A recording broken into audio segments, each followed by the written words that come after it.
Entonces, ustedes visualizan acá dos monitos, dos personas, uno de frente y otro por posterior, y se habla de que en el cuerpo humano hay 19 puntos que pudiesen ser dolorosos, ¿ya? Y estos 19 puntos generalmente están por ambos lados de nuestro cuerpo, es decir, derecho o izquierdo, por anterior y por posterior, ¿ya?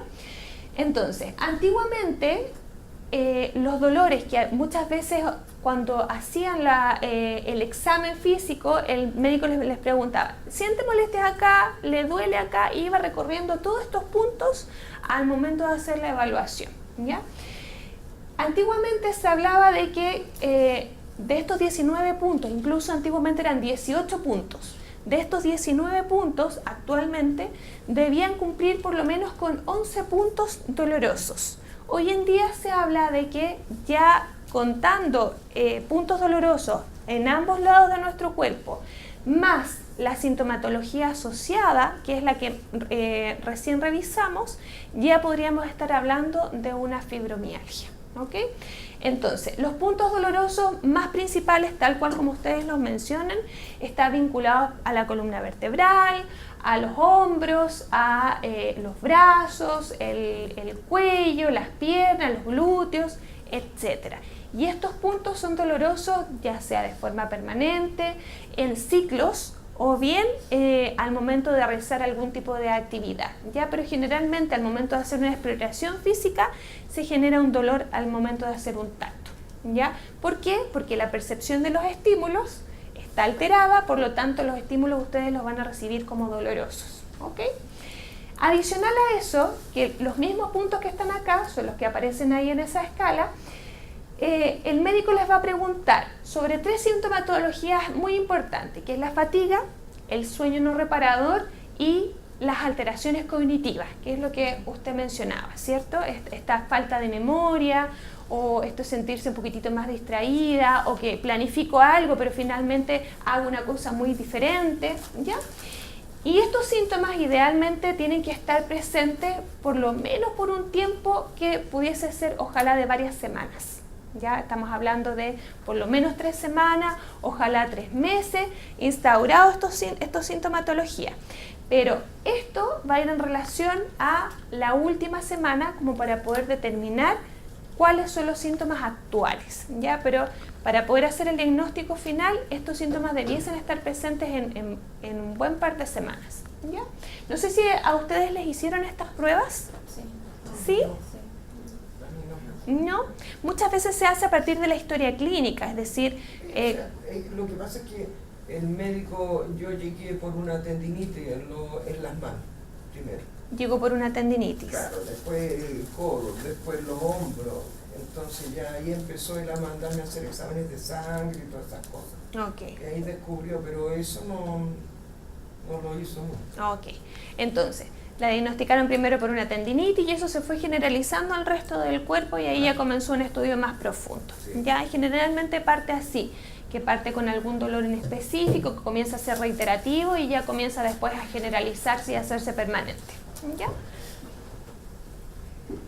Entonces, adicional a eso, cuando ustedes ingresan a rehabilitación, nosotros entregamos siempre estas 2 pautas que ustedes tienen en mano que permiten evaluar la sintomatología desde su percepción, el impacto que tiene la sintomatología en lo cotidiano y además las alteraciones de memoria.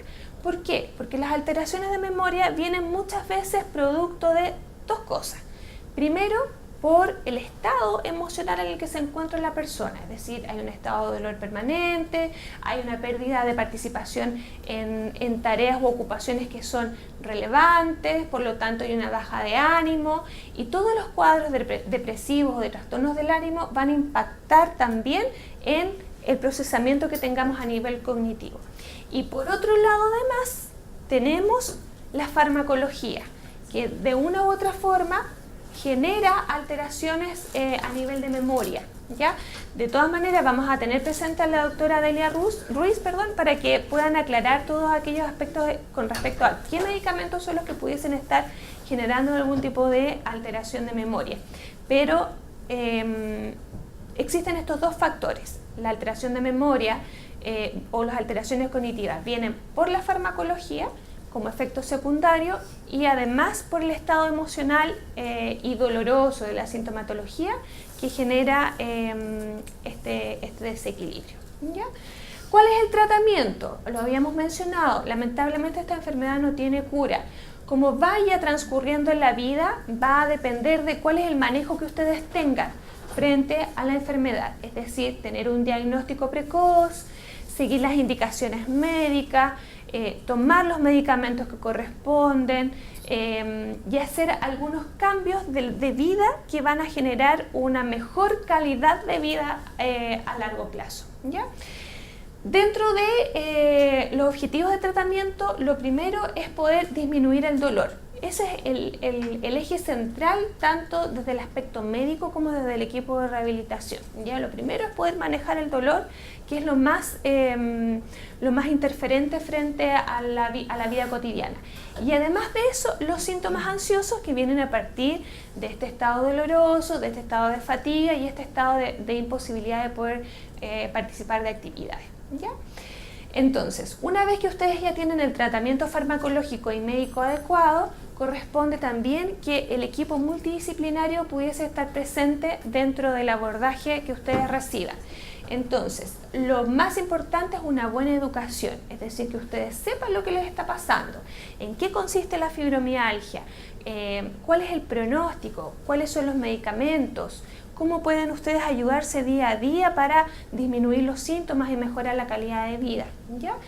Además de eso, está muy bien recomendada la terapia psicológica, es decir, si el médico a ustedes les dice, les sugiero que comience un proceso terapéutico con un psicólogo, con un psiquiatra, ustedes deben tomarlo. ¿Por qué? Porque la patología pudiese generarse, tal cual como le hablábamos hace un rato, a partir de alguna situación emocional previa, o bien pudiese generar alteraciones emocionales producto de la sintomatología. Por lo tanto, dentro de las evidencias clínicas que existen frente a la mayor efectividad con respecto al tratamiento, son dos cosas. Primero, el tratamiento farmacológico adecuado y además de eso, la terapia psicológica, que es lo que a ustedes les permite desarrollar herramientas para poder enfrentar las situaciones conflictivas del día a día que pudiese estar vinculado con estados emocionales, el manejo del dolor o el manejo de situaciones de conflicto, ¿ya? Además de eso se recomienda el ejercicio liviano, el ejercicio físico liviano. Y vamos a ver qué ejercicios son los que tienen mayor evidencia clínica también. Un sueño reparador. Cuando hablamos de un sueño reparador hablamos de ojalá, idealmente tener un sueño de 8 horas de corrido, ¿ya? Si no es posible tener un sueño reparador de 8 horas, lo ideal es que no sea menor a 6-7 horas. Las 8 horas son lo ideal. Y si no es posible tener un mínimo de 6 horas, lo ideal es que ustedes puedan implementar tiempos de descanso durante el día. Ojalá una siesta durante la tarde que les pueda reponer las energías, ¿ok? Evitar sobreestímulos. Hablábamos al comienzo de que va a haber una alteración fisiológica donde algunos estímulos que no son dolorosos, ustedes sí los van a percibir como dolorosos. Entonces, todos aquellos estímulos como exceso de luz, exceso de ruido, exceso de estímulos vibratorios o estímulos, por ejemplo, de esfuerzo físico, pudiesen aumentar el dolor o la sintomatología, ¿ya? Y hablábamos de la farmacología, que es el que va a permitir regular las sustancias que están alteradas dentro de su cuerpo, por lo tanto se va a normalizar las sensaciones de los estímulos externos y cómo los perciben. Entonces, hablamos de ejercicio físico. El ejercicio físico es uno de los tratamientos que tiene mayor evidencia de efectividad, ¿ya? Pero este ejercicio físico, lo ideal es que sea un ejercicio liviano y ojalá ligado a alguna actividad que sea placentera y que sea del interés de cada uno, ¿ya? Dentro de los que más recomiendan son el baile, la danza, recomiendan las caminatas suaves pero rápidas a la vez. Bicicleta, ojalá bicicletas estáticas o andar en bicicleta en terrenos que sean regulares, no por ejemplo en cerros, que eso requiere de mayor esfuerzo, y la natación. Ya, estos son los ejercicios físicos que mayor efectividad tienen con respecto a las investigaciones que se han hecho. ¿Okay? Entonces, lo importante de este ejercicio es que sea un ejercicio que sea placentero para ustedes, que no genere molestias, es decir, ustedes mismos van a ir reportando si el ejercicio que están haciendo es apto para la condición en la que están. Idealmente también que la frecuencia del ejercicio sea de 2 a 3 veces por semana. Pudiese ser incluso más, de 4 a 5 veces por semana, pero eso va a ser de acuerdo a la tolerancia de cada uno, ¿ya? Y la duración del ejercicio, el tiempo mínimo de un ejercicio diario debiese ser de 10 minutos, si es que lo van a hacer de forma diaria. Es decir, ojalá, por ejemplo, una caminata diaria de 10 minutos. Pero el tiempo ideal es de 20 a 30 minutos diarios. ¿Sí? ¿Alguna de ustedes realiza alguna actividad física, ya sea esta u otras? Yo. Dígame. Hago elíptica. Perfecto, hace elíptica. ¿Y cada cuánto tiempo realiza elíptica y cuántas veces a la semana? El doctor dice que lo ideal son los 30 minutos. Sí. Pero yo partí con un poquito porque pues, tenía la máquina de antes, entonces yo hacía antes más ejercicio y cuando me enfermé ya no la ocupé más, la dejé tirada porque por el mismo dolor que me producía. Entonces después tuve que hacer kinesiología y de ahí de a poquito me empezaron a hacer ejercicios que pudiera hacer en colchoneta y me pusieron en una elíptica. Entonces ahí empecé. Ahora mire, estoy haciendo 12 minutos. Lo he ido haciendo de a poco porque no fue así que yo hiciera 10 minutos, sino que partí con 5, una semana, 2 semanas, 3 semanas, después 6, así lo fui subiendo. De a poquito con el tiempo. De a poco, claro. Y porque si yo intenté una vez 15 minutos así, después no hace como 15 días no pude hacer nada, o sea, en vez de avanzar, retrocedí. Entonces lo voy haciendo a la medida que yo pueda. Perfecto. Y también trato de salir a caminar para no estar... No tener tan problema. Lo que nos dicen acá, ¿su nombre es? Marta. La señora Marta nos dice algo muy importante. Ella en algún minuto tenía mucha sintomatología y dejó de hacer actividad física, ¿cierto? Y con la ayuda de un kinesiólogo comenzó a recuperar las funciones de su cuerpo. Esto es súper importante porque van a encontrar, a lo mejor si ustedes se meten a internet, hoy en día hay mayor acceso a la información, que el deporte aeróbico principalmente, donde genera algún gasto cardiovascular, va a ser tremendamente positivo no solamente para mantener nuestra condición física, sino que también para mantener nuestra capacidad cardiorrespiratoria. Y además de eso hablan de que el ejercicio de fortalecimiento, es decir, utilizar mancuernas, por ejemplo, hacer ejercicios como, por ejemplo, de hacer abdominales, que son ejercicios de un poquitito más esfuerzo físico, también tienen un impacto positivo, ¿ya? Pero el esfuerzo que involucra una actividad debe ir acompañada de la asesoría de un tratante, es decir, idealmente asesorado por un kinesiólogo, asesorado por el médico que permita orientar cuánto es lo que ustedes pueden realizar. Y lo que ustedes vayan realizando en el tiempo tiene que ir de menos a más de acuerdo a la tolerancia que tiene cada uno. ¿Okay? Y en eso tienen que ser súper cuidadosos. Y lo otro importante es que si en mucho tiempo ustedes han estado sin ejercicio físico, cuando retomen, claramente van a haber algunas molestias las primeras veces. Entonces, eso es normal. ¿Por qué? Porque el cuerpo se desacondiciona. Entonces, de a poquitito ustedes tienen que ir tomando el ritmo para ir recuperando las funciones corporales. Perfecto. ¿Me da permiso para pararme? Sí, adelante. Que estoy con un hombro, no. Sí, adelante. Si quiere se puede poner más allá, como usted quiera. Ya, entonces, vamos a ver algunas cosas cotidianas que podemos hacer con respecto a un buen manejo de nuestro cuerpo. Ya aprendimos entonces que la farmacología adecuada, siguiendo las instrucciones del médico, nos ayuda a aliviar el dolor, ¿cierto?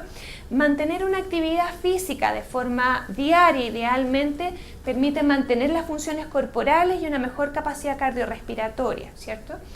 Vimos también que el apoyo psicológico es tremendamente positivo como para poder tener mejores herramientas para poder enfrentar las dificultades diarias, el manejo del dolor o el manejo de la propia frustración frente a las dificultades que tengamos diariamente.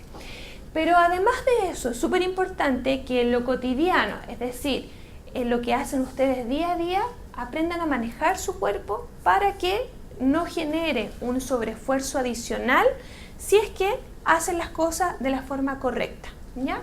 ¿Qué quiere decir esto? Vamos a ver algunas imágenes como lo que es incorrecto y cuál es la forma correcta, ¿ya?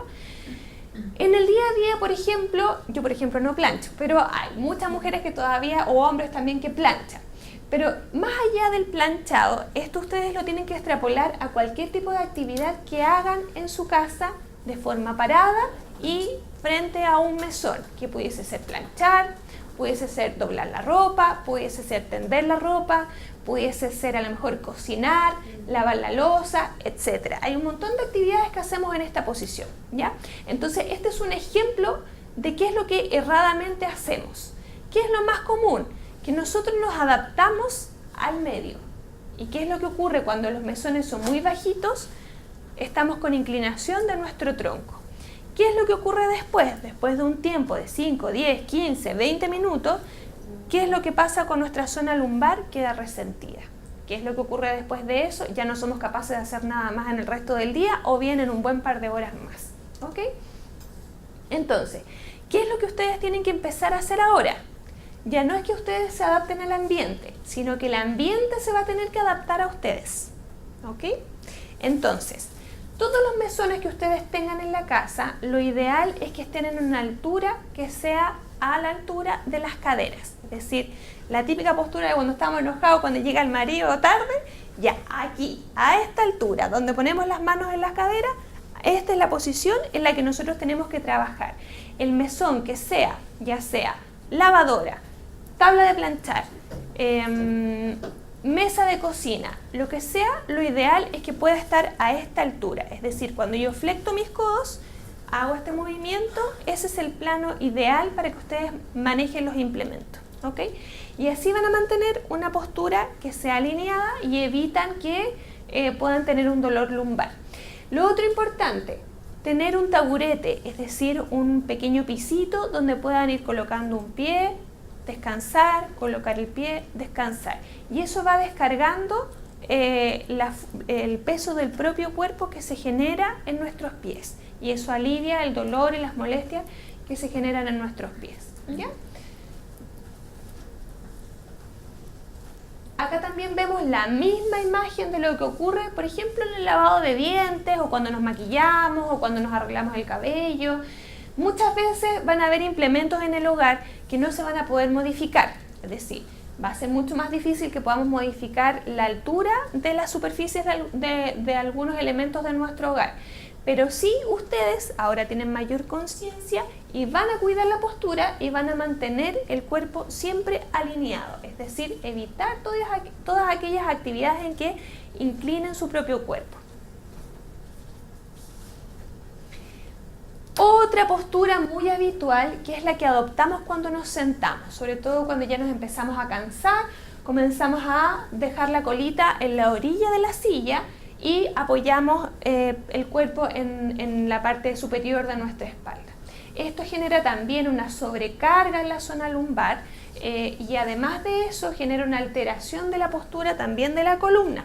Entonces, lo ideal es siempre mantener una posición erguida en la silla donde toda nuestra espalda esté apoyada en el respaldo, y si es que no es posible por el tipo de curvatura que tiene la silla o porque tal vez nos incomoda, lo ideal es colocar un cojincito en la zona lumbar para mejorar la posición y la alineación, ¿ya? Lo otro importante, lo ideal es que puedan utilizar sillas con respaldo y ojalá con apoyabrazos. ¿Por qué? Porque eso va a evitar que generen posturas que son poco alineadas si es que no hay un respaldo, o bien el hecho de tener apoyabrazos ayuda a que puedan pararse, apoyarse de los brazos al momento de incorporarse de sentada a parada.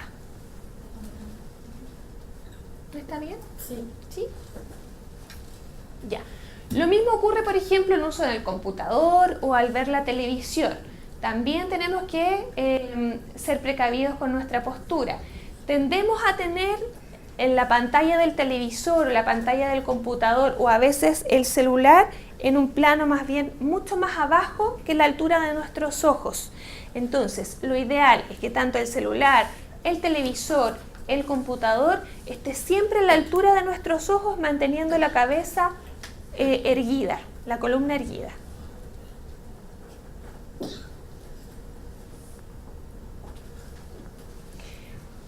El dormir cómodos. No solamente necesitamos dormir 8 horas, sino que también necesitamos dormir en una postura que sea cómoda para ustedes, para que despierten con sensación de descanso.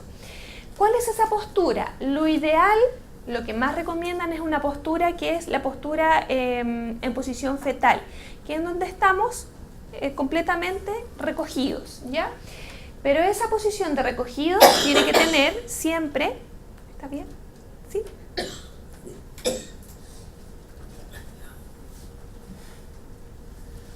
Tosa con ganas nomás. Ya, entonces, esta posición, que es una posición de fetal, que es flexión de cadera, flexión de rodilla, flexión de tobillo, lo ideal es que siempre mantengan una alineación del tronco, ¿ya? Para mantener una buena alineación del tronco necesitamos una almohada que no sea muy abultada ni tampoco que sea muy plana, es decir, una almohada que permita mantener la alineación de nuestro cuello en relación a la alineación de nuestra columna, ¿ok? Entonces, hay dos posiciones que pueden ser pertinentes para dormir, ya sea de lado o boca arriba, pero si ustedes se fijan, ambas mantenemos la flexión de la cadera, rodilla y tobillos. ¿Okay? Y en ambas mantenemos la columna cervical alineada con la columna torácica y lumbar, y además de eso mantenemos una posición de elevación de la cabeza que no altera nuestra columna.